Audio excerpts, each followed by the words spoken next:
Todas las obras del Señor bendigan al Señor, cántenle y glorifíquenlo eternamente.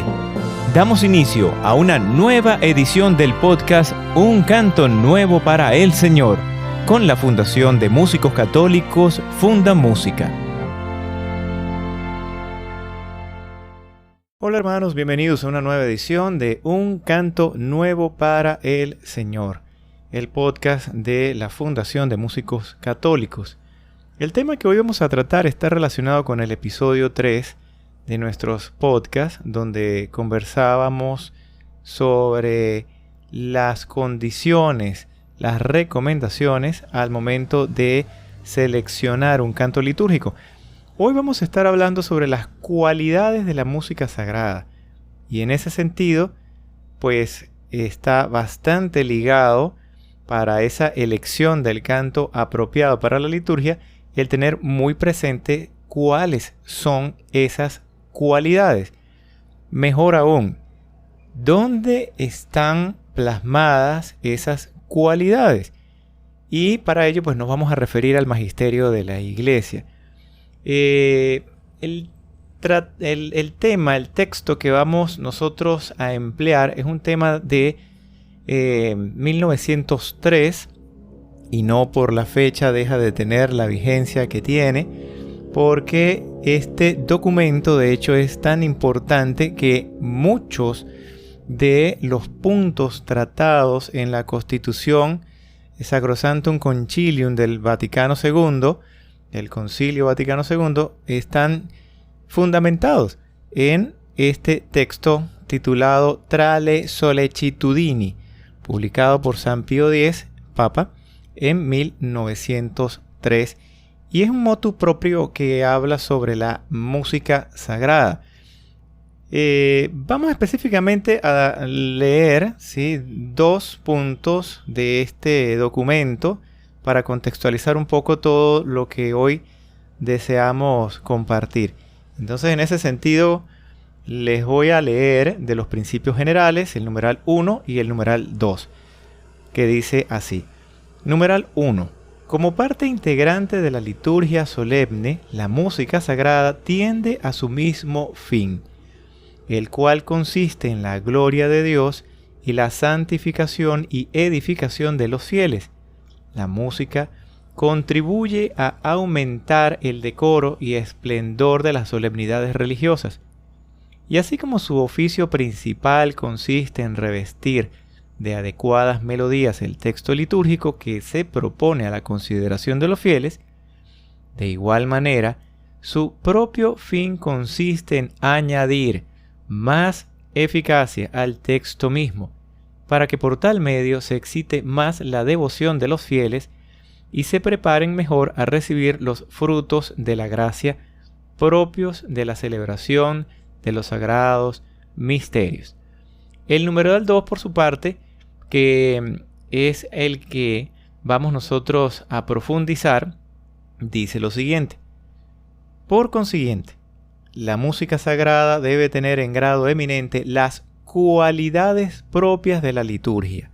Conviene a saber: 1. La santidad. 2. Bondad de las formas, de donde nace espontáneo otro carácter suyo. La tercera cualidad, que es la universalidad.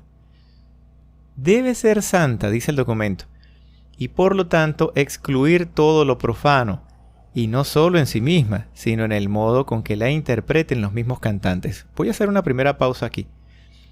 Fíjense que ya tenemos una primera cualidad para elegir ese repertorio litúrgico. Y siempre cuando hablamos de este tema, recomendamos tomar nuestras carpetas, nuestros cancioneros y empezar a revisar, a verificar que los cantos litúrgicos que hemos seleccionado cumplen con este y otros tantos parámetros que compartimos, tal como hacíamos referencia al inicio del podcast, donde invitábamos, y aún así pues lo seguimos haciendo, invitamos a escuchar el episodio 3, donde hablábamos sobre la selección de un canto litúrgico. Y hoy nuevamente debemos recomendar que es importante que revisemos nuestro repertorio actualmente y constatemos si el mismo excluye todo lo profano. Eso por una parte. Y dos, que evaluemos la forma en que estamos interpretando el repertorio en la liturgia. Porque si lo estamos interpretando también de forma más mundana, ¿sí? Es decir, estamos interpretando el repertorio como si estuviésemos en un concierto, como si las personas fueran a vernos a nosotros cantar y tocar, ¿sí? Pues evidentemente no estamos haciendo la labor que nos pide el magisterio de la Iglesia, que tanto en la elección como en la interpretación de los cantantes, aquí agregamos por supuesto los instrumentistas, pues sea santa esa música. Segundo punto, debe tener arte verdadero, dice el documento, porque no es posible de otro modo que tenga sobre el ánimo de quien la oye aquella virtud que se propone la Iglesia al admitir en su liturgia el arte de los sonidos. Esto del arte verdadero, de la bondad de las formas, ¿sí? Son del mismo punto número 2, ¿sí? La segunda cualidad, tiene mucho que ver con por ejemplo, el compositor al momento de componer la obra, qué parámetros estéticos está siguiendo.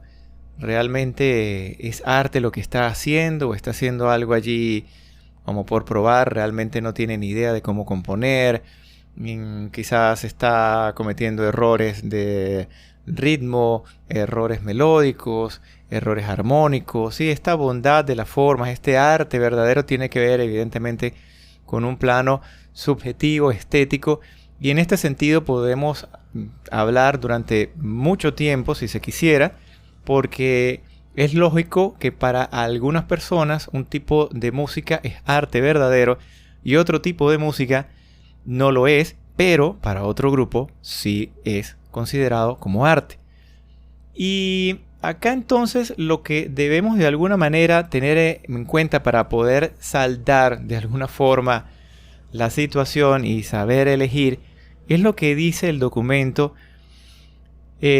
posteriormente a la invitación a que sea arte verdadero, porque dice: no es posible de otro modo que tenga sobre el ánimo de quien la oye aquella virtud que se propone la Iglesia. Ahí, importante esa palabra, virtud que se propone la Iglesia al admitir esta canción o esta obra musical en la liturgia. Es decir, hermanos, si no estamos totalmente seguros de si esta canción cumple con este segundo parámetro de la bondad de las formas de arte verdadero, lo ideal es que antes de, y esto estamos mencionándolo en el caso de que nosotros vamos a componer, vayamos entonces con esta obra, se la presentemos al sacerdote, al párroco, ¿sí?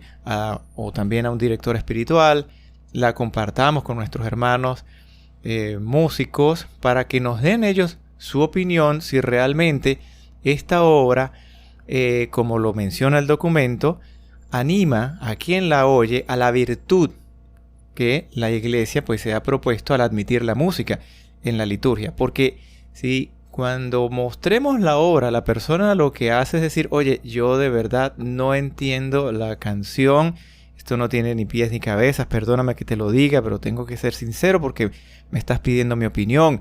O de repente la persona que está oyendo la interpretación siente que está sonando desafinado alguno de los cantantes, siente que hay problemas allí en la armonía, problemas con el ritmo, pues evidentemente que no estamos cumpliendo con este parámetro de la bondad de las formas, de que sea arte verdadero. Pero también hay que tener en consideración este aspecto con respecto al ensayo. Hay obras que están debidamente compuestas, ¿sí? Muy bien compuestas, pero al momento de ser interpretadas no cumple con esta cualidad. ¿Por qué? Porque no se ensaya, porque de repente llegamos a la parroquia 10 minutos antes de la liturgia, cada quien va llegando también a su tiempo, no se hace ningún tipo de ensayo previo días antes de la liturgia, es decir, no se tiene la constancia de tener un día fijo de ensayo, no solamente para ensayar el repertorio que se va a interpretar, sino para ensayar nuevo repertorio y, ¿por qué no?, hasta componer repertorio litúrgico para seguir enriqueciendo el tesoro de la música litúrgica que tenemos. Entonces, la ausencia de ensayo puede ser también un factor de que no sea arte verdadero, no la composición, sino la ejecución musical de la obra en sí misma. Que las personas cuando estén escuchando, pues sencillamente digan, a ver, la guitarra va por un lado, el órgano va por otro lado, este cantante por un lado y el otro cantante, pues también. Atentos entonces con ese segundo punto. Y el tercer punto, vuelvo aquí al documento para la lectura, dice, más a la vez debe ser universal. Repito, más a la vez debe ser universal. En el sentido de que la música sagrada, aún concediéndose a toda nación que admita en sus composiciones religiosas aquellas formas particulares que constituyen el carácter específico de su propia música, debe estar de tal modo subordinado a los caracteres generales de la música sagrada, que ningún fiel procedente de otra nación experimente al oírla una impresión que no sea buena. Volvemos a subjetivismo, ¿no? A cuestiones que nos pueden crear discusiones interminables al momento de elegir un repertorio litúrgico. Trataré de ser lo más objetivo posible y en este punto también recomiendo que siempre consulten con el párroco, con un director espiritual, con algún otro sacerdote, si es músico también muchísimo mejor, con su comunidad de músicos. Es muy importante que hoy día todos nosotros también tengamos esa afinidad, que tengamos un espacio al cual recurrir para consultar. O sea, que digamos, bueno, ok, yo estoy en mi parroquia, en esta diócesis, pero tengo una duda sobre este repertorio. Bueno, estoy en el grupo tal, bien sea de redes sociales o de la misma diócesis, al cual yo puedo recurrir y preguntar para poder solventar una posible discusión que se puede generar en torno al repertorio que se debe y que no se debe tocar, considerando las cualidades de la música. Claro, a ver, también es muy importante que el grupo, ¿sí?, o al cual ustedes se vayan a agregar para pedir consejo sea un grupo recomendado por un sacerdote. Obviamente este podcast no trata sobre ese tema.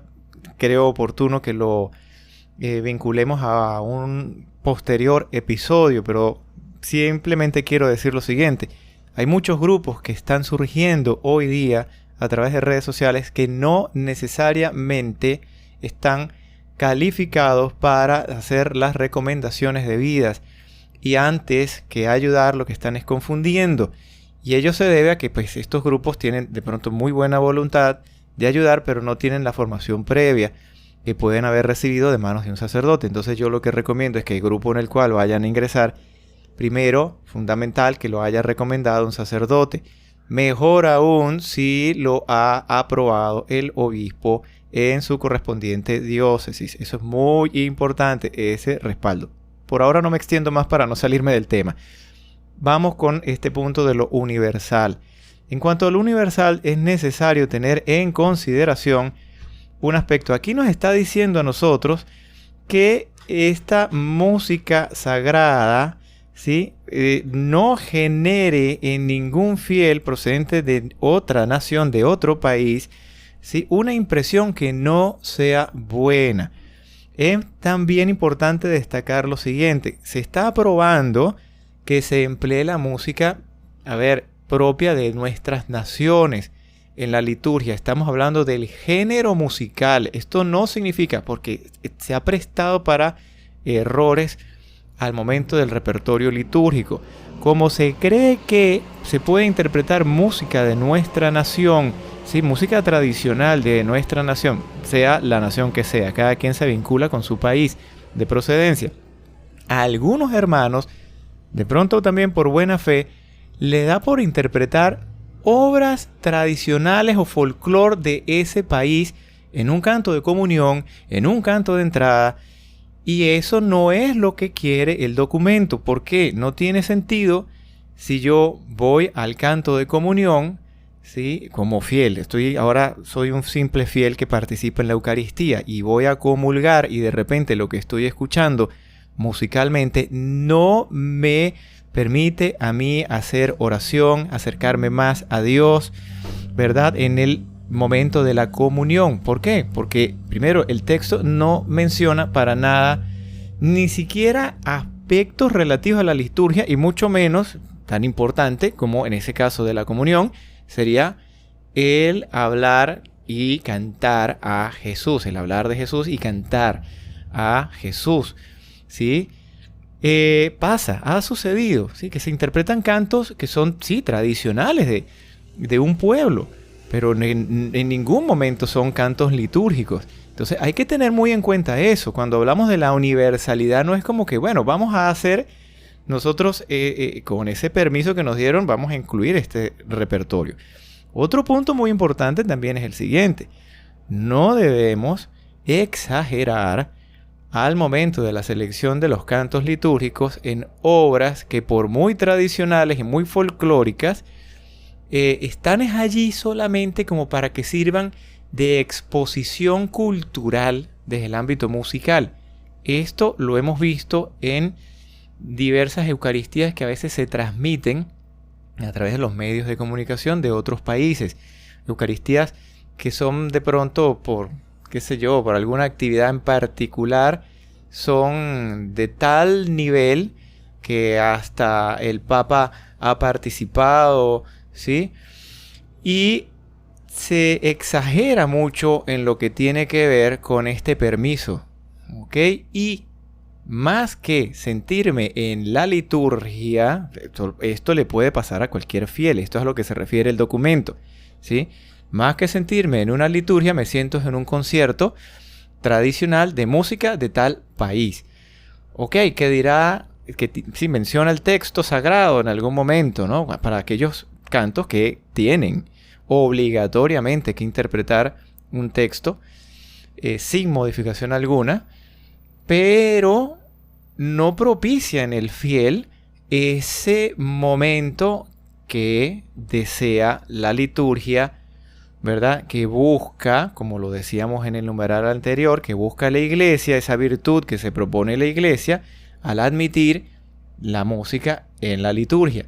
Entonces hay que tener muy, muy en cuenta eso, que a veces exageramos y decimos, bueno, vamos a hacer aquí, no quiero nombrar ningún género o estilo musical porque no quiero vincular esto con ningún país, cada quien sabe los géneros, estilos musicales de sus países, que son las representaciones musicales de cada país y que a veces eso, exageramos mostrándolo en toda la obra y hacemos obras que ante otras personas pues básicamente lo que hacen es distraer. A mí mismo me ha pasado, hablando de mi experiencia personal, perdonen que haga con la acotación a mi caso puntual, pero me sucedió una vez, estaba en una Eucaristía y se pusieron a tocar un tipo de música de esta índole y justo en el momento de la comunión. Primero era una música muy animada, invitaba era al baile y lamentándolo mucho, lo debo decir públicamente, yo como músico me ganó mi humanidad y no pude hacer oración estando allí arrodillado con mi Señor, ¿sí? Porque acababa de comulgar y no podía concentrarme en la oración porque mi oído como músico era pendiente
música de nuestros corazones cada día.